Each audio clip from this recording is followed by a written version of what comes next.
Hello good morning everyone. तो स्वागत है आप सभी लोग का डिजिटल कॉमर्स सॉल्यूशंस के अंदर, जहां पर आज हम करने वाले हैं रिटायरमेंट ऑफ ए पार्टनर का पार्ट नंबर 2। तो जिन बच्चों ने अभी तक पार्ट नंबर 1 नहीं देखा है, पहले उसे जरूर देखें, क्योंकि वहां पर हमने करा है सबसे पहले अपना ब्लूप्रिंट, जिसके अंदर मैंने बताया है कि कैसे कैसे इस पूरे चैप्टर को हम लेकर चलेंगे, 5 से 6 पार्ट के अंदर कंप्लीट कर देंगे। बिल्कुल, तो पहले ब्लूप्रिंट देखें जरूर, वहां से आपको क्लैरिटी मिलेगी, एक लाइन ऑफ एक्शन मिलेगा कि कैसे हम इस पूरे चैप्टर को लेकर चलने वाले हैं। और ऑलरेडी पार्ट 1 के अंदर हमने वहां पर अपने 2 टॉपिक कंप्लीट कर लिए थे। पहला था हमारा calculation of new profit sharing ratio and gaining ratio, और दूसरा हमने वहां पर कंप्लीट करा था अपना अकाउंटिंग ट्रीटमेंट ऑफ गुडविल। और उसके बाद जैसा कि हम बात करें तो हमारा जो नेक्स्ट टॉपिक है, हमारा थर्ड टॉपिक है हमारा treatment of accumulated profit and losses, और फोर्थ टॉपिक हम यहां पर कंप्लीट करेंगे अपना next, that is revaluation of assets and reassessment of liabilities, हम यहां पर कंप्लीट कर लेंगे। तो जैसे ही हमारे ये चारों टॉपिक कंप्लीट हो जाएंगे, उसके बाद हम एलिजिबल हो जाएंगे अपने कंप्लीट क्वेश्चन करने के लिए। तो पार्ट नंबर 2 में ये दोनों टॉपिक हम यहां पर कंप्लीट करेंगे बहुत ही अच्छे तरीके से, और करेंगे कुछ क्वेश्चन। क्लास 12 का ये टॉपिक है हमारा, और टारगेट है हमारा 2024 और 25 एग्जामिनेशन। नाम मेरा आप जानते ही हैं, इंस्टीट्यूट आप जानते ही हैं। तो ठीक है, बिना टाइम वेस्ट करे शुरू करते हैं अपना टॉपिक नंबर 3, जिसका नाम है treatment of accumulated profit and accumulated losses. तो जो बच्चे एडमिशन करके आए हैं उन्हें बहुत अच्छे से पता है कि एक्यूमुलेटेड प्रॉफिट और एक्यूमुलेटेड लॉसेस क्या हैं, लेकिन जो रिटायरमेंट ही पहली बार कर रहे हैं यहां पर, तो उन्हें मैं बता दूं कि एक्यूमुलेटेड का मतलब यह है जो पुराने ईयर्स में आपने अपने प्रॉफिट्स को इकट्ठा कर लिया है, उन सारे पार्टनर्स ने कुछ प्रॉफिट सेव कर करके अगर इकट्ठा कर लिया है तो उसे हम कहते हैं एक्यूमुलेटेड प्रॉफिट। और प्रीवियस ईयर में अगर आपको कुछ लॉसेस हुए हैं और उनका एक्यूमुलेशन आपके पास है तो उसे हम कहते हैं एक्यूमुलेटेड लॉस। तो eight the time of retirement in accumulated profit का और लॉसेस का क्या ट्रीटमेंट होना चाहिए, वो हम यहां पर देखेंगे। तो जैसा कि इस चार्ट के थ्रू आप लोग देख पा रहे हैं कि एक्यूमुलेटेड प्रॉफिट के कुछ एग्जांपल्स जो आपको क्वेश्चन के अंदर मिलेंगे वो होते हैं जनरल रिजर्व या reserve fund, profit and loss account, credit balance. ध्यान रखना, क्रेडिट बैलेंस ही है आपका प्रॉफिट, और अगर डेबिट बैलेंस है तो वो होता है आपका लॉस। इसके अलावा हमारे पास हो सकता है वर्कमैन कंपनसेशन फंड और investment fluctuation fund. These all are the examples of accumulated profit. ये आपको क्वेश्चन में कहां मिलेंगे? सर ये हमें हमारी पुरानी ओल्ड वाली बैलेंस शीट के अंदर, जो ओल्ड बैलेंस शीट है उसके अंदर लायबिलिटी साइड में हमें एक्यूमुलेटेड प्रॉफिट गिवन होंगे। ऑब्जर्व जरूर करिएगा, आपको पुरानी बैलेंस शीट में लायबिलिटी साइड में दिखेंगे, और ये एक्यूमुलेटेड लॉसेस कहां दिखेंगे, कहां विजिबल होंगे? ये आपको पुरानी वाली बैलेंस शीट, यानी कि जो क्वेश्चन आपको दे रखा होगा उसमें एसेट साइड में ये एक्यूमुलेटेड लॉसेस गिवन होंगे, और नॉर्मली जो एक्यूमुलेटेड लॉसेस होंगे वो होगा P&L अकाउंट का डेबिट बैलेंस। कौन सा? Debit balance. और दूसरा होगा एडवर्टीजमेंट सस्पेंस अकाउंट। ठीक है, तो ये होंगे हमारे एक्यूमुलेटेड लॉसेस, ये होंगे हमारे एक्यूमुलेटेड प्रॉफिट। तो इनका ट्रीटमेंट क्या करेंगे at the time of retirement? तो ध्यान रखना, जब भी कोई पार्टनर रिटायर होगा, क्वेश्चन फ्रेम कर लेते हैं, ए बी सी 3 पार्टनर हैं, B is your retiring partner. तो अगर ये पार्टनर आज की डेट में रिटायर होता है तो जितने भी इनके प्रॉफिट्स थे, क्या उसमें इसका कोई शेयर बनता है? Answer is yes sir. जब ये बने थे तब ये था हमारी फर्म के अंदर, तो इस प्रॉफिट में इस रिटायरिंग पार्टनर का भी शेयर है। तो जब ये पार्टनर इस फर्म को लीव करेगा तो आपको इसके शेयर का प्रॉफिट इसे देना ही पड़ेगा, यानी इन सारे प्रॉफिट को डिस्ट्रीब्यूट करना पड़ेगा। और अगर कोई भी एक्यूमुलेटेड प्रॉफिट हमारे पास है, कोई भी हो सकता है, जनरल रिजर्व हो सकती है, P&L अकाउंट हो सकता है, workman compensation fund, investment fluctuation fund, जो भी हमारे एक्यूमुलेटेड प्रॉफिट उनको डिस्ट्रीब्यूट कर देंगे। किस में? सर ओल्ड पार्टनर्स में, सारे ही पार्टनर्स में डिस्ट्रीब्यूट कर दिया जाएगा। एंट्री बन जाएगी accumulated profit account debit to old partners capital account, sales for A B C 3 partner हैं तो 2ABC। लेकिन ये सर एंट्री कितनी अमाउंट से बनेगी? सर ये प्रॉफिट की अमाउंट से बनेगी, और ये किस रेशो में बनेगी? रिमेंबर, इसे बनाना है हमें ओल्ड प्रॉफिट शेयरिंग रेशो के अंदर। कंफ्यूज नहीं होना है, जितने भी प्रॉफिट हैं डिस्ट्रीब्यूट कर देंगे। कहां डिस्ट्रीब्यूट कर देंगे? सर ओल्ड पार्टनर्स में डिस्ट्रीब्यूट कर देंगे। किस रेशो में कर देंगे? सर ओल्ड रेशो में डिस्ट्रीब्यूट कर देंगे। एंट्री क्लियर है? ठीक है, लॉस की बात करें सर, अगर लॉस है तो लॉस से तो कैपिटल कम हो जाएगी, ठीक है जी, कैपिटल रिड्यूस हो जाएगी, तो ओल्ड पार्टनर्स में डिस्ट्रीब्यूट कर देंगे। ए बी सी मान लेते हैं 3 पुराने पार्टनर हैं, तीनों में डिस्ट्रीब्यूट कर देंगे। टू एक्यूमुलेटेड लॉस, जैसा कि आपने यहां पर यह एंट्री देखी है, इसे बना देंगे। सर इसे किस रेशो में बनाएंगे? सर इसे भी हम ओल्ड प्रॉफिट शेयरिंग रेशो में ही बनाएंगे। तो बिल्कुल सिंपल ट्रीटमेंट है, यह बनेगी जर्नल एंट्री। सर इसकी पोस्टिंग कहां करेंगे? Next question arise. भाई ये क्वेश्चन अराइज होगा, एंट्री तो बन गई, सर पोस्टिंग कहां करनी है? तो पोस्टिंग आपके सामने ध्यान से देखिए, आपको खुद ही पता चल रहा है पोस्टिंग कहां करनी है। सर एक्यूमुलेटेड प्रॉफिट लॉस तो अकाउंट बनाना ही नहीं है, हमें तो कैपिटल अकाउंट बनाना पड़ता है, यानी इसकी पोस्टिंग कहां जानी चाहिए? सर इसकी पोस्टिंग जो होनी चाहिए वो होनी चाहिए हमारी पार्टनर्स कैपिटल अकाउंट के अंदर। यानी अगर एक्यूमुलेटेड प्रॉफिट डिस्ट्रीब्यूट करें हैं तो एंट्री बनाएंगे accumulated profit account debit to A, to B और टू सी, यानी ए, बी और सी के कैपिटल अकाउंट में पोस्टिंग होनी चाहिए सर बाय एक्यूमुलेटेड प्रॉफिट। तो यहां पर हमने क्या करा है? By accumulated profit. या जनरल रिजर्व एक एग्जांपल ले लिया है, इसे हमने यहां पर इसके थ्रू पोस्टिंग कर दी है। ए बी सी में पोस्टिंग हो जाएगी, ए में पोस्टिंग करके दिखा देंगे, बी में पोस्टिंग करके दिखा देंगे और सी में भी पोस्टिंग करके दिखा देंगे। बात बिल्कुल क्लियर है, कोई डाउट कोई कंफ्यूजन नहीं है। Sir in case of accumulated loss क्या करेंगे? सर एक्यूमुलेटेड लॉस के केस में आपने बताया था एंट्री बनती है partners capital account debit to accumulated loss. तो ए, बी और सी के कैपिटल अकाउंट में टू एक्यूमुलेटेड लॉस के नाम से पोस्टिंग कर देंगे और अमाउंट जाएगी ए, बी और सी में, लेकिन किस रेशो में? इनके ओल्ड प्रॉफिट शेयरिंग रेशो के अंदर ही हमें इसका डिस्ट्रीब्यूशन करना है। तो बिल्कुल क्रिस्टल क्लियर है आपके सामने ट्रीटमेंट किसका? एक्यूमुलेटेड प्रॉफिट का और लॉसेस का। कौन कौन से प्रॉफिट हैं ये भी बता दिया, क्या एंट्री बनती है ये भी आपको पता चल गई, कैसे पोस्टिंग करती हैं ये भी आपको पता चल गया। तो क्या करें सर, एक क्वेश्चन और करा दीजिए बस। अगर एक क्वेश्चन दिखा देंगे, बता देंगे तो और ज्यादा बेटर क्लैरिटी मिल जाएगी। ठीक है, ऐसा भी कर लेते हैं, एक प्रैक्टिकल एप्लीकेशन भी करके देख लेते हैं। क्वेश्चन को ध्यान से पढ़ते हैं, क्या क्या इंफॉर्मेशन दे रखी है देखते हैं जी। यहां पर X, Y, Z are the partners in the firm in the ratio of 3:2:1। ये क्या है सर? ये है इनका old profit sharing ratio. Very good. Z retire from the firm, Z ने डिसाइड करा है कि रिटायरमेंट ले लेते हैं on 1st April 2024 and on the date of Z's retirement the following balances exist। कुछ बैलेंस इनके पास थे, एक था इनके पास जर्नल रिजर्व, दूसरा था इनके पास प्रॉफिट एंड लॉस अकाउंट का डेबिट बैलेंस। ध्यान देना है, कौन सा बैलेंस है? Debit balance. क्या ये हमारा एक्यूमुलेटेड प्रॉफिट है? नहीं सर, आपने अभी बताया था डेबिट बैलेंस का मतलब होता है एक्यूमुलेटेड लॉस, तो ये है हमारा एक्यूमुलेटेड लॉस। गुड। तीसरा है एम्प्लॉइज प्रोविडेंट फंड, ये मेरा एक्यूमुलेटेड प्रॉफिट है या लॉस है? सर अभी जो लिस्ट में नाम बताए थे उसमें तो इसका तो कोई नाम ही नहीं था, तो ना तो ये हमारा एक्यूमुलेटेड प्रॉफिट है और ना ही ये हमारा एक्यूमुलेटेड लॉस है। This is your employees provident fund, ये ईपीएफ है, एम्प्लॉइज का एक प्रोविडेंट फंड है। दिस इज योर लायबिलिटी, ये आपकी लायबिलिटी है, तो गलती से भी इसे डिस्ट्रीब्यूट नहीं करना। Next, workman compensation fund. हाँ सर, ये हमारा एक्यूमुलेटेड प्रॉफिट में जरूर था और यहां पर इसकी एक अमाउंट दे रखी है 12,000 रुपीज है, but no required, no more required, लेकिन आगे इसे पे नहीं करना आपको, तो ये एक तरीके से हमारा प्रॉफिट हो गया। सर यहां पर क्वेश्चन में एक हमारा एक्यूमुलेटेड प्रॉफिट हो गया, दूसरा हमारा एक्यूमुलेटेड लॉस है, सर तीसरा हमारा प्रॉफिट है। सर क्या करना है? एंट्रीज बनानी है। चलो तो एंट्री बना के देख लेते हैं। अगर जनरल रिजर्व 90,000 रुपीज है तो उसे डिस्ट्रीब्यूट करने की क्या एंट्री बनेगी? अगर जनरल रिजर्व हमारे पास 90,000 रुपीज है तो उसे डिस्ट्रीब्यूट करने की एंट्री बनेगी जनरल रिजर्व अकाउंट डेबिट, बड़ा लंबा स्पेस है, to old partners capital account. कितने ओल्ड पार्टनर्स हैं सर? XYZ हमारे 3 पार्टनर हैं, to X capital account, to Y's capital account and to जेड्स कैपिटल अकाउंट। सर ये एंट्री किस रेशो में बनती है? आपने बताया था सर ये entry old profit sharing ratio में बनती है। ओल्ड पीएसआर है 3:2:1 और अमाउंट है हमारी कितनी रुपीज? 90,000। तो इस 90,000 रुपीज को हम यहां पर डिस्ट्रीब्यूट कर देंगे। अमाउंट वाले कॉलम में आ जाएं, 90,000 रुपीज को डिस्ट्रीब्यूट करना है। पीएसआर कितना है हमारा? 3:2:1।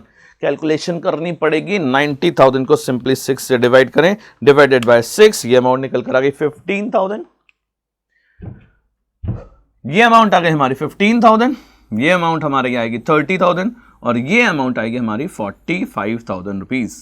Being general reserve distributed in their old profit sharing ratio. ध्यान रखना है, ओल्ड प्रॉफिट शेयरिंग रेशियो में हमें इसे डिस्ट्रीब्यूट करना है। क्लियर है? एंट्री क्या बनानी है सर? सेकंड वाले केस में आ जाए। सेकंड वाले केस में था हमारा पी&एल अकाउंट का डेबिट बैलेंस, पी&एल अकाउंट का डेबिट बैलेंस है हमारा एक्यूमुलेटेड लॉस। एक्यूमुलेटेड लॉस को डिस्ट्रीब्यूट करने के लिए सर आपने बताई थी पार्टनर्स कैपिटल अकाउंट डेबिट यानी XYZ capital account debit to profit and loss account. Sir कितना प्रॉफिट एंड लॉस अकाउंट है हमारे पास? देखा जाए तो 15,000 रुपीज का लॉस है। इस 15,000 रुपीज को डिस्ट्रीब्यूट करेंगे इनके ओल्ड प्रॉफिट शेयरिंग रेशियो में। ओल्ड प्रॉफिट शेयरिंग रेशियो है हमारा 3:2:1। तो अगर 3:2:1 में डिस्ट्रीब्यूट करें, अगेन अमाउंट कैलकुलेट कर लेते हैं, 15,000 डिवाइड बाई 6 इक्वल्स टू 2500।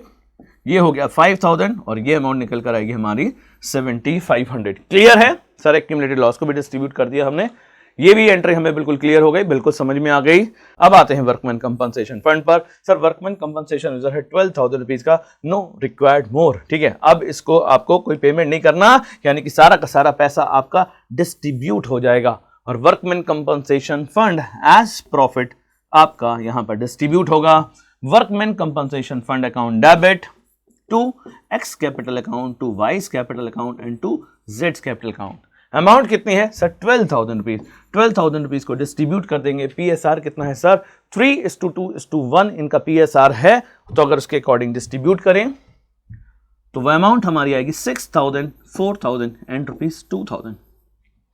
क्या पूरा क्वेश्चन क्लियर है? क्या एक एक एंट्री क्लियर है? हाँ सर बिल्कुल, बहुत सिंपल था सर। ये एंट्रीज आपने बताई, इन एंट्रीज के अकॉर्डिंग हमने क्या करना है? पोस्टिंग करनी है। पोस्टिंग अभी हम यहाँ पर नहीं करेंगे, फिलहाल तो अभी हमने एंट्री बनाई है, लेकिन जो कंप्लीट क्वेश्चन आएंगे उसके अंदर हमें एंट्री भी बनानी पड़ेगी और पोस्टिंग भी करनी पड़ेगी। अगर क्वेश्चन में सिर्फ एंट्रीज के लिए कहा है तो सिर्फ एंट्री बनाएंगे, और अगर कंप्लीट क्वेश्चन के लिए कहा है तो हमें वहां पर पोस्टिंग भी करके दिखानी पड़ेगी। तो ये टॉपिक भी हमारा कंप्लीट हो गया है और इस टॉपिक के बाद अब हम मूव करते हैं अपने टॉपिक नंबर 4 पर। बताइए जी कौन सा टॉपिक है हमारा? Topic number 4। टॉपिक नंबर 4 मैंने आपको बताया था, टॉपिक नंबर 4 है हमारा revaluation of assets and reassessment of liabilities.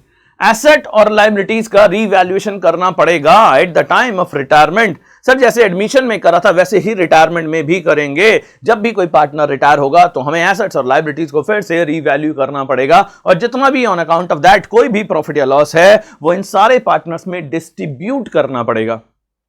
Sir revaluation कैसे बनाते हैं? तो जिन बच्चों ने एडमिशन करा है, मैं फिर से बोलूंगा, जिन लोगों ने एडमिशन कर रखा है सेम वैसे ही बनाना है सर, 100% वही है। बस डिस्ट्रीब्यूशन में एक चीज का छोटा सा ध्यान रखना है। लेकिन जिन लोगों ने नहीं बनाया, जिन लोगों ने पहले नहीं करा है, वो थोड़ा सा देख लें यहाँ पर 5 मिनट में, आपको भी समझ में आ जाएगा कि कैसे बनाना है। सर जितनी भी एसेट्स होती हैं और जितनी भी लायबिलिटीज होती हैं at the time of reconstitution और at the time of retirement, हमें इन सबको रीवैल्यूएशन करना पड़ेगा। जब एसेट को रीवैल्यू करेंगे तो दो बातें होंगी सर, या तो एसेट की वैल्यू बढ़ जाएगी या एसेट की वैल्यू कम हो जाएगी। लायबिलिटीज को रीवैल्यूड करेंगे या तो लायबिलिटीज की वैल्यू इंक्रीज हो जाएगी या डिक्रीज हो जाएगी। सर इन चेंजेस को हमें रिकॉर्ड करना पड़ेगा। कैसे करते थे? ठीक है, आपको ध्यान हो तो हम एंट्रीज बना के करते थे, और एक मैंने मेथड बताया था डायरेक्टली कर लेते हैं। तो सिंपल, अगर आपको टाइम वेस्ट नहीं करना, डायरेक्टली करना है, तो increase in asset credit side में और डिक्रीज इन लायबिलिटीज को क्रेडिट साइड में दिखा दीजिए। डिक्रीज इन एसेट, अगर एसेट डिक्रीज हो रही है तो उसे डेबिट साइड में दिखा देंगे, और इंक्रीज इन लायबिलिटीज को सर इन्हें भी यहां पर डेबिट साइड में दिखा देंगे। कोई अनरिकॉर्डेड एसेट है तो सर उसे क्रेडिट साइड में दिखा देंगे, कोई अनरिकॉर्डेड लायबिलिटी है तो सर उसे डेबिट साइड में दिखा देंगे, और बैलेंस कर लेंगे। Balancing figure will be your profit और लॉस एज द केस में बी। सर थोड़ा लॉजिकल बता देते तो और ज्यादा क्लियर हो जाता। लॉजिकल कैसे सर? एंट्रीज के थ्रू कर सकते हैं भाई। अगर एसेट इंक्रीज होती है तो उस कंडीशन में क्या एंट्री बनाते हैं? अगर एसेट की वैल्यू इंक्रीज होती है तो एंट्री बनती है sundry assets account debit to revaluation, जैसा कि आप लोगों ने पढ़ा है। भाई एसेट डेबिट बैलेंस इंक्रीज करने के लिए डेबिट करेंगे, एंट्री बनाएंगे सन्ड्री एसेट टू रीवैल्यूएशन। तो रीवैल्यूएशन अकाउंट में पोस्टिंग होगी बाय सन्ड्री एसेट, आपके सामने है bye sundry asset. Sir asset की वैल्यू अगर डिक्रीज होगी तो क्या एंट्री बनती थी? सर उस कंडीशन में एंट्री बनती है revaluation account debit to sundry asset. तो रीवैल्यूएशन में क्या पोस्टिंग होगी? Sir to sundry asset. Sir liabilities की वैल्यू अगर इंक्रीज होती है तो एंट्री क्या बनती है? Sir revaluation account debit to sundry liabilities. अगर लायबिलिटी की वैल्यू इंक्रीज होती है तो टू सन्ड्री लायबिलिटी। अगर लायबिलिटी की वैल्यू डिक्रीज होती है तो sir sundry liabilities account debit to revaluation की एंट्री होती है, यानी रीवैल्यूएशन में क्या आ गया, बाय सन्ड्री लायबिलिटीज आ गया। सर कोई अनरिकॉर्डेड एसेट है उसे रिकॉर्ड करेंगे तो क्या एंट्री बनेगी, unrecorded asset account debit to revaluation, यानी रीवैल्यूएशन में क्या आ जाएगा, बाय अनरिकॉर्डेड एसेट। और अगर कोई अनरिकॉर्डेड लायबिलिटी है तो सर उसकी एंट्री बनेगी revaluation account debit to unrecorded liability. तो revaluation account to unrecorded liability के नाम से आ गया। या तो आप एंट्रीज के थ्रू कर लें या आप डायरेक्ट याद कर लें। टाइम सेव करना है तो ये मेथड बहुत बढ़िया है कि सर एसेट इंक्रीज हो रही है यहां दिखा दो, डिक्रीज हो रही है यहां दिखा दो, लायबिलिटीज इंक्रीज हो रही है यहां दिखा दो, लायबिलिटीज डिक्रीज हो रही है यहां दिखा दो। पेपर में कोई पूछेगा ऐसा क्यों करा, नहीं सर। अगर पूछेगा लॉजिक सर हमारे पास ये है, दीज आर द एंट्रीज। इसके अलावा 6 एंट्री तो ये हो गई, वो प्रॉफिट की भी एंट्री पूछ सकता है, तो प्रॉफिट की एंट्री अगर बनानी हो तो revaluation account debit to A's capital, B's capital और सीज कैपिटल। अगर प्रॉफिट को डिस्ट्रीब्यूशन की एंट्री बनानी है तो ये एंट्री क्या है, revaluation to old partners capital account. किस रेशियो में बनेगी, सर इसे हम ओल्ड प्रॉफिट रेशियो में ही डिस्ट्रीब्यूट करते हैं। ए बी सी तीनों ही पार्टनर में डिस्ट्रीब्यूट होगा, भले ही सी आपका रिटायरिंग पार्टनर है लेकिन उसे रीवैल्यूएशन का प्रॉफिट मिलेगा और लॉस भी उससे चार्ज करा जाएगा। इस बात को बहुत अच्छे से ध्यान रखना है। तो ये पूरा रीवैल्यूएशन का कॉन्सेप्ट है। एंट्रीज भी याद रखें और एक शॉर्टकट भी ध्यान रखें कि कैसे हमें जल्दी अपना रीवैल्यूएशन अकाउंट प्रिपेयर करना है, क्योंकि 6 नंबर का क्वेश्चन आएगा, 12 मिनट मैक्सिमम मिलेंगे, उस 12 मिनट के अंदर सारे काम करने हैं। तो बहुत ज्यादा टाइम भी नहीं है आप लोगों के पास वेस्ट करने के लिए, तो कम टाइम में आपको परफेक्शन के साथ रीवैल्यूएशन अकाउंट बनाना है। अब वो आपकी चॉइस है कि आप इन दोनों में से कौन सा मेथड यूज करते हैं, किसको अप्लाई करते हैं as soon as possible with 100% accuracy. ठीक है, तो मान लेते हैं ये कॉन्सेप्ट भी आपको समझ में आ गया। सर थोड़ा सा अगर एक आध क्वेश्चन हो जाता तो और ज्यादा अच्छा हो जाता, तो ठीक है, आपके बेटरमेंट के लिए हमने यहां पर एक क्वेश्चन ले लिया है। किस चीज के लिए, for the purpose of revaluation account. तो यहां पर हमारा जो पर्पज रहेगा वो रहेगा रीवैल्यूएशन अकाउंट का। ठीक है, क्वेश्चन रिटायरमेंट का है क्योंकि हमारा रिटायरमेंट टॉपिक चल रहा है। तो रिटायरमेंट के अंदर रीवैल्यूएशन अकाउंट कैसे करेंगे उसके लिए हमारा ये क्वेश्चन है। ठीक है, क्वेश्चन को देखते हैं। क्वेश्चन में देखा है Amit, Deepak and Mayank are equal partner. 3 partner हैं, अमित, दीपक और मयंक, और ये हैं इक्वल पार्टनर। क्वेश्चन की फर्स्ट लाइन बच्चे नॉर्मली छोड़ देते हैं, यहां से पढ़ना शुरू करते हैं। On 1 July 2024। भाई साहब ध्यान रखें, क्वेश्चन हमेशा जहां पर क्वेश्चन नंबर लिखा है ना, हाँ यहां तो लिखा भी है, इसके बाद से पढ़ना शुरू करना है, क्योंकि कभी कभी फर्स्ट लाइन में बहुत ज्यादा इंफॉर्मेशन होती है और नॉर्मली बच्चे एग्जामिनेशन तक में इस पहली लाइन को छोड़ देते हैं और वहां पर दे रखा होता है रेशो, तो बड़ा कंफ्यूजन होता है कि यहां पर रेशो दे रखा है कुछ और हमने कुछ और एज्यूम कर लिया। तो क्वेश्चन को स्टार्टिंग से ही पढ़ना है, इस बात को ध्यान से सुन लें और समझ लें। तो एबीसी नहीं है सर, अमित है, दीपक है, मयंक है, 3 पार्टनर हैं, इक्वल पार्टनर हैं। 31 मार्च 2024 में इनकी एक बैलेंस शीट दे रखी है। बैलेंस शीट जरूर ऑब्जर्व करिए, ऑब्जर्वेशन से ही, क्वेश्चन को सही से पढ़ने से ही बहुत सारे डाउट्स क्लियर हो जाते हैं। सर क्रेडिटर है, जर्नल रिजर्व है, ठीक है, जर्नल रिजर्व पे स्टार बना लो। ये क्या है, एक्यूमुलेटेड प्रॉफिट है, जब कंप्लीट क्वेश्चन करेंगे याद रहेगा। सर बैंक लोन है, ठीक है छोड़ो। कैपिटल है अमित, दीपक, मयंक की, और टोटल ऑफ बैलेंस शीट है 6,35,000। ठीक है जी। इधर एसेट साइड में देखें तो कैश इन हैंड है, कैश एट बैंक है, डेटर है, स्टॉक है, बिल्डिंग है और गुडविल है। ये गुडविल कौन सी है सर, ये गुडविल ऑलरेडी अपीयर्स होती है। याद करो मैंने बताया था एक्यूमुलेटेड प्रॉफिट कहां गिवन होंगे सर, वहीं गिवन है। हाँ बहुत अच्छी बात है, ये गुडविल ऑलरेडी अपीयर्स दे रखी है। इसे ऑब्जर्व करने से ये फायदा होगा कि जब हम कंप्लीट क्वेश्चन करेंगे, फिलहाल तो रीवैल्यूएशन अकाउंट बना रहे हैं, लेकिन जब हम कंप्लीट क्वेश्चन करेंगे तो क्वेश्चन को ऑब्जर्व करते समय हमें याद रहेगा कि हमारे क्वेश्चन के अंदर एक्यूमुलेटेड प्रॉफिट है और गुडविल ऑलरेडी अपीयर्स है। क्योंकि जब हम कंप्लीट क्वेश्चन करते हैं ना, जल्दबाजी में एक आध पॉइंट छूट जाता है, और जैसे ही एक पॉइंट छूटा क्वेश्चन हमारा 100% गलत हो गया, फिर स्टेप मार्किंग के मार्क्स मिलते हैं। बाद में हम कहते हैं हम तो पूरा करके आए थे, ओ शिट लास्ट में एक छूट गया, एक पॉइंट छोटा सा। नहीं, तो ऑब्जर्वेशन करने से यह फायदा है कि लास्ट मूवमेंट की जो मिस्टेक होती है उससे बच जाते हैं, क्रॉस चेक हो जाता है। सर रिवैल्यूएशन पे आइए जल्दी से। हाँ ठीक है, रिवैल्यूएशन पर आते हैं। तो यहां पर पहला पॉइंट दे रखा है, building is to be appreciated by 70,000। Building 70,000 रुपए से अप्रिशिएट हो गई, ये पॉइंट रिवैल्यूएशन से रिलेटेड है। Second, provision for doubtful debts is to be made at the rate of 5% on debtor. ठीक है जी, प्रोविजन ये भी रिवैल्यूएशन से रिलेटेड है।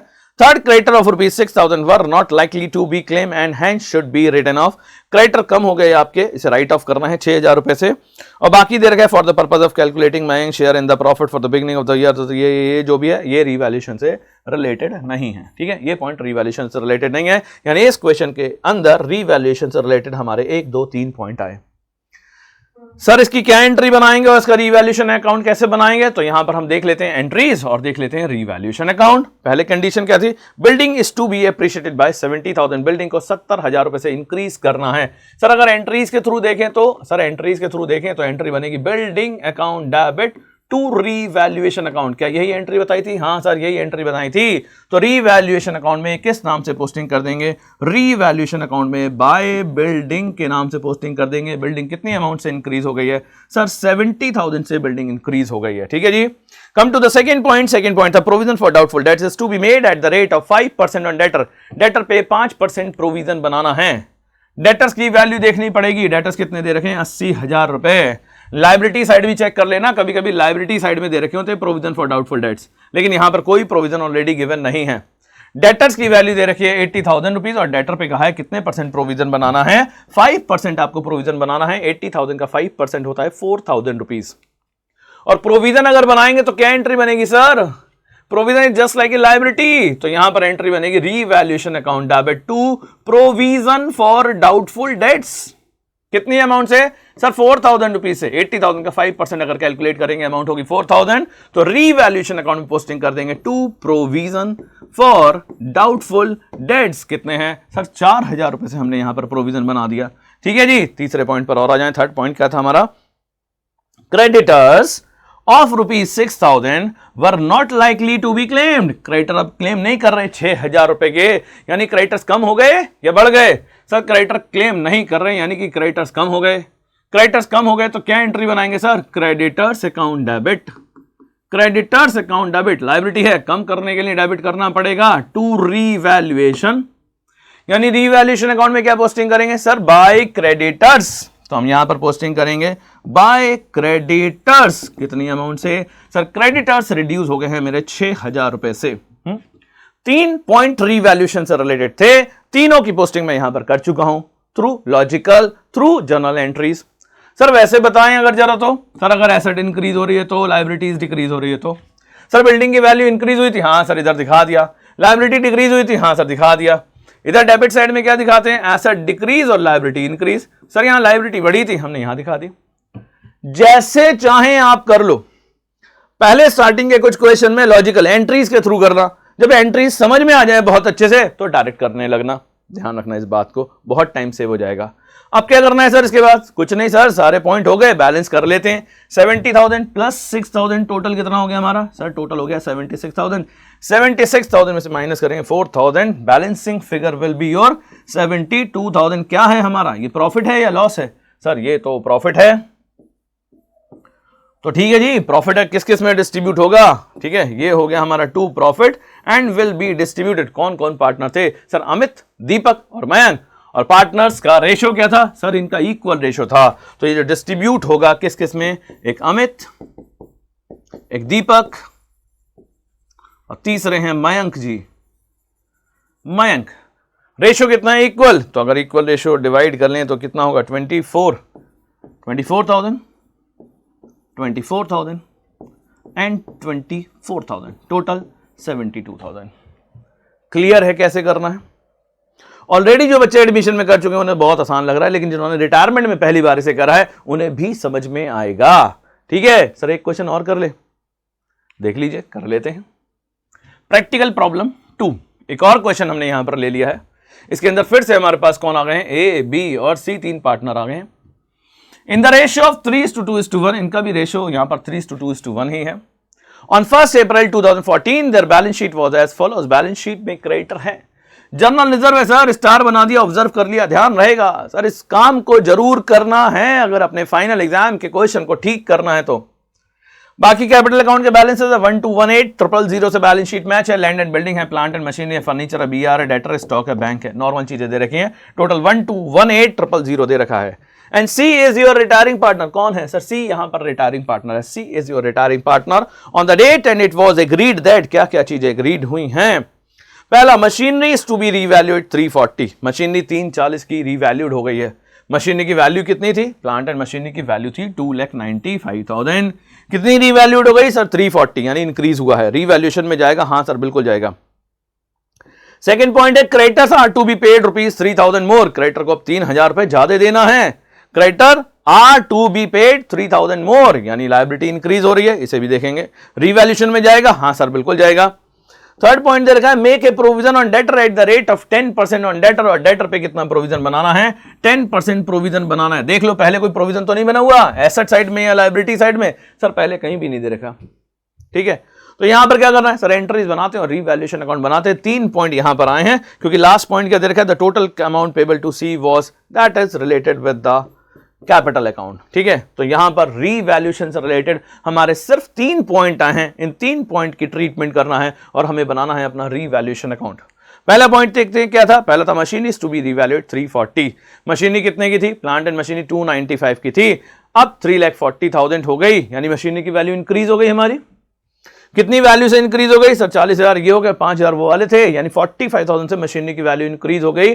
अगर एसेट की वैल्यू इंक्रीज होती है सर, यहां पर दिखानी है तो हम किस नाम से दिखा देंगे सर? Bye machinery. कितनी अमाउंट से? 45,000 से। सर एंट्री की बात करें तो सर एंट्री बनती है machinery account debit to revaluation, यानी रीवैल्यूएशन के अकॉर्डिंग देखें यहां पर तो बाय मशीनरी के नाम से पोस्टिंग होनी चाहिए। दोनों चीजों के थ्रू आपके सामने है क्वेश्चन। नेक्स्ट पॉइंट कहा था इन्होंने, creditor to be paid 3,000 more, creditor को 3,000 रुपए एक्स्ट्रा देने हैं, यानी क्रेडिटर्स बढ़ गए तो एंट्री क्या बनेगी? Revaluation account debit to creditors.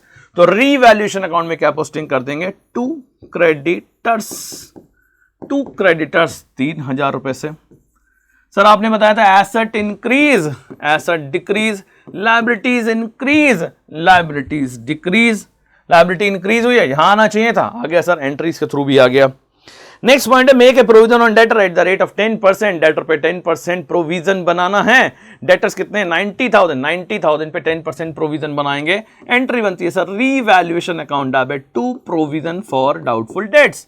कितनी अमाउंट से सर? 90,000 का 10% 9,000 रुपए होता है, 9,000 रुपए से प्रोविजन बनाएंगे तो revaluation account debit to provision for doubtful debts. Amount आएगी 9,000 रुपीज और कोई पॉइंट रीवैल्यूएशन से रिलेटेड था नहीं।